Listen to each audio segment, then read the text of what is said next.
First month calendar అంటే ఏంటంటే display monthly calendar from which the user can select the date అనమాట. Hello, ఇందులో first మనం ఒక లేబుల్ని తీసుకొని ఒక డేట్ అండ్ టెక్స్ట్ బాక్స్ని తీసుకున్నాం.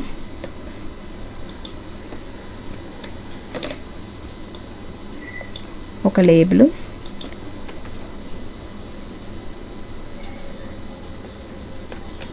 టెక్స్ట్ బాక్స్,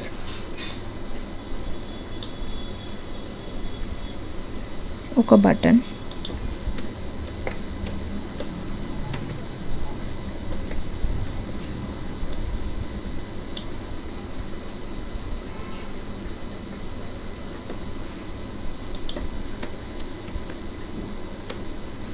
ఇది మంత్ క్యాలెండర్.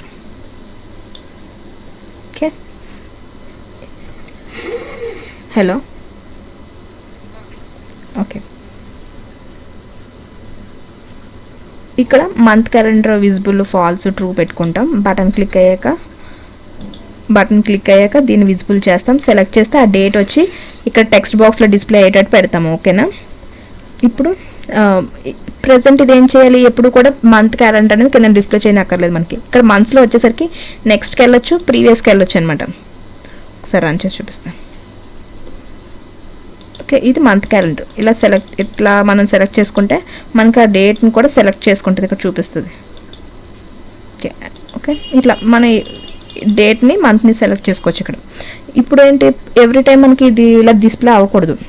ఓన్లీ దాని మీద బటన్ డేట్ని క్లిక్ చేసినప్పుడు ఇది రావాలి. సెలెక్ట్ చేసుకోగానే మాయమైపోవాలి అదే మీన్స్ పోవాలి అనుకున్నాం అనుకోండి, అప్పుడు మాత్రమే మనం దీన్ని డిజేబుల్ చేసుకుంటాం. విజిబుల్ ట్రూ ఆర్ ఫాల్స్ చేసుకుంటాం. ఫస్ట్ దీన్ని ఏం చేస్తున్నానంటే విజిబుల్ ఫాల్స్ చేసేస్తున్నాను. ఇక్కడైనా చేయొచ్చు, ప్రోగ్రామేటికల్గా ఈ మంత్ క్యాలెండర్కి ఒక ఐడియా వచ్చింది కదా, డాట్ విజిబుల్ ఫాల్స్ అయినా చేయొచ్చు. ఓకేనా? ఫస్ట్ నేను దీన్ని విజిబుల్ ఫాల్స్ చేస్తున్నాను. విజిబుల్ ట్రూ ఉంది, ఫాల్స్ చేస్తున్నాను. ఇప్పుడు button click event,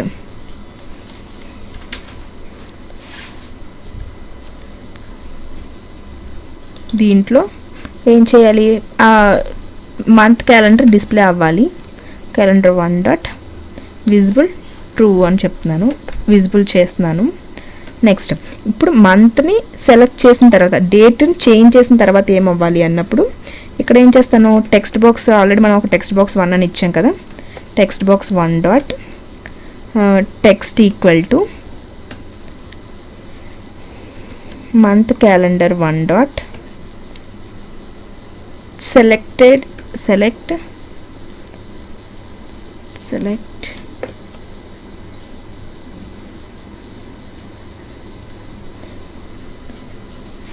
start dot to noise ఎక్కువ వస్తుంది.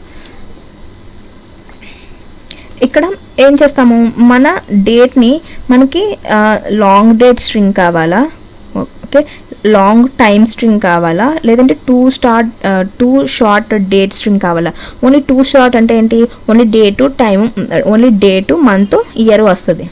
ఓకే, ఎక్కువ అంటే ఇప్పుడు డేట్ రావాలి, టైం రావాలి, ఇవన్నీ రావాలనుకుంటే మనం ఏం చేస్తాం, 2 లాంగ్ డేట్ స్ట్రింగ్ అని ఇస్తాం. ఓకే, ఇదొక మెథడ్ అనమాట ఇందులో. ఓకే, ఫస్ట్ వచ్చేసరికి ఏంటంటే దీన్ని మంత్ క్యాలెండర్ యొక్క ఐడిని, దాని యొక్క ప్రాపర్టీని తీసుకుంటున్నా, ఆ ప్రాపర్టీలో ఈ మెథడ్ని కాల్ చేస్తున్నాం. ఈ మెథడ్లో ఏంటి, మనకి డేట్ స్ట్రింగ్ అనేది చూపిస్తుంది. ఇప్పుడు నేను దీన్ని రన్ చేశాను అనుకోండి, ఫస్ట్ ఏమైంది, మనకి క్యాలెండర్ కనిపించలేదు. బటన్ క్లిక్ చేశాక క్యాలెండర్ వస్తుంది. క్యాలెండర్లో నేను ఏదో ఒక డేట్ని సెలెక్ట్ చేస్తే ఆ డేట్ అనేది ఇక్కడ డిస్ప్లే అవుతుంది అనమాట. ఓకేనా? ఇట్లా ఒక నిమిషం,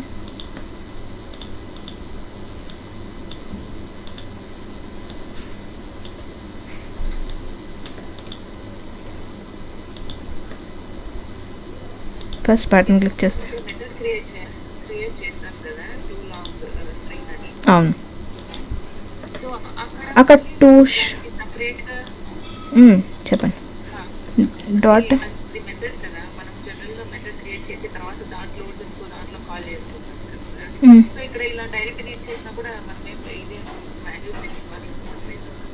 ఆహా, ఇవి ఎక్కడి నుంచి వస్తుందంటే ఇప్పుడు ఇక్కడ ఇదేంటి క్యాలెండర్ డేట్ చేంజ్ ఈవెంట్ అంటే క్యాలెండర్లో ఒక డేట్ని చేంజ్ చేసినప్పుడు వచ్చే event.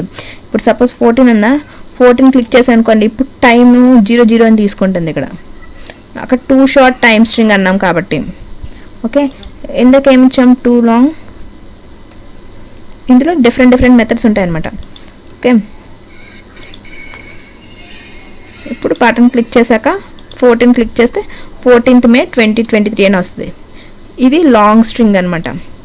Okay, long date string అంటే మంత్ అనేది ఇలా వస్తుంది. ఓకేనా,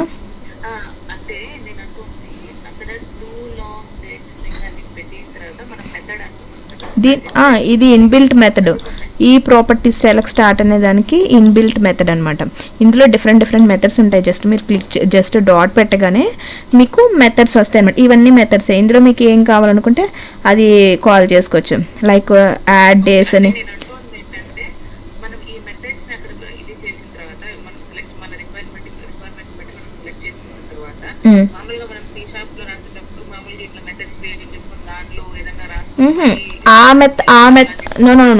ఆ మెథడ్స్ వచ్చేసరికి ఏంటి, మన లాజిక్ని రాయడానికి యూజ్ చేసే మెథడ్స్ అవి.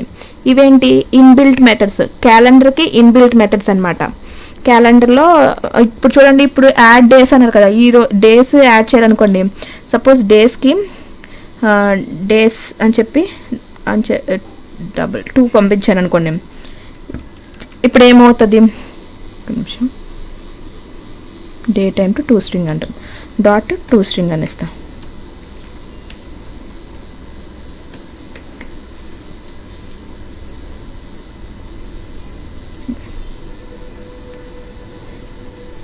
ఓకే, ఫస్ట్ నేను ఇప్పుడు 14 సెలెక్ట్ చేశాను అనుకోండి, యాడ్ డేస్ అని చెప్పాను. ఇప్పుడు నేను 4 సెలెక్ట్ చేస్తున్నాను, యాడ్ డేస్ అన్నాను కదా, 2 యాడ్ చేయమంటే అప్పుడు ఏమొస్తుంది, 6 అని వస్తుంది అనమాట. డేట్ అనేది డేట్ 6 వస్తుంది. ఓకే, ఇట్లా మన రిక్వైర్మెంట్ని బట్టి మనం ఇస్తాం. ఓకేనా, అంటే ఇప్పుడు నేను డేస్ని యాడ్ చేయొచ్చు, అవర్స్ని యాడ్ చేయొచ్చు, ఎస్ అంటే ఈరోజు డేట్ 4, నేను 6 సెలెక్ట్ చేశాను కాబట్టి దానికి ఒక 4 సెలెక్ట్ చేశాను కాబట్టి దానికి ఒక 2 యాడ్ అయింది, యాడ్ డేస్ అన్నాను కాబట్టి 2 డేస్ని యాడ్ చేయమని చెప్పాను సెలెక్ట్ చేసిన దానికి. సో అప్పుడు ఏమైంది, 4 సెలెక్ట్ చేశాను కాబట్టి 6 అని చూపించింది నాకు. అలాగే అవర్స్ని యాడ్ చేయొచ్చు, టైంకి అవర్స్ని యాడ్ చేయొచ్చు, యాడ్ మిల్లీ సెకండ్స్ యాడ్ చేయొచ్చు, add minutes, add months, add seconds, add ticks.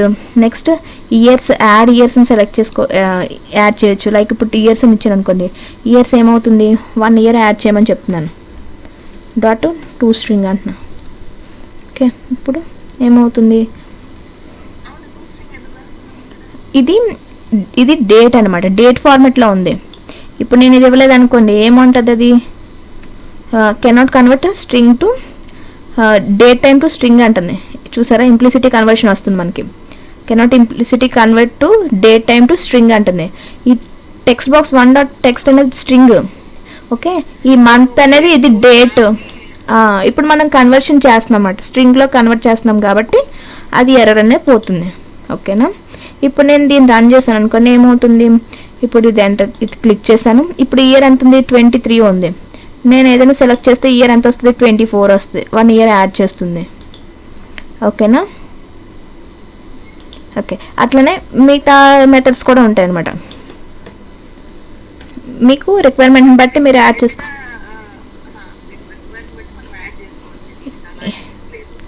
లేదు, అంటే మీరు ఒక్కొక్కసారి ఒక్కొక్కలాగా చేయమని చెప్తారు కదా. అంటే ఇప్పుడు ఉన్న డేట్కి ఒక 2 ఇయర్స్ డేటా చూపించాలనుకోండి, మీరు ఏం చేస్తారు, ఫ్రమ్ డేట్కి మైనస్ ప్రజెంట్ ఇయర్కి -2 చేస్తే మీకు అది వస్తుంది. అంటే ఇప్పుడు ఇయర్స్ అని చూపించాను కదా, Ctrl+Z, అక్కడ ఏమి ఇచ్చాను, 1 ఇచ్చాను. అదే నేను -1 ఇచ్చాను అనుకో, -1, అప్పుడు ఏమవుతుంది, ప్రీవియస్ ఇయర్ చూపిస్తుంది, 22. ఓకే, అట్లా మన రిక్వైర్మెంట్ని బట్టి మనం అనేది లాజిక్ అనేది రాసుకుంటాం అనమాట. అంటే ఇప్పుడు ఇయర్నే ఒకదాన్ని గెట్ చేసుకొని, ఓన్లీ ఇయర్నే గెట్ చేసుకొని ఇయర్నే దీనికి అసైన్ చేయొచ్చు.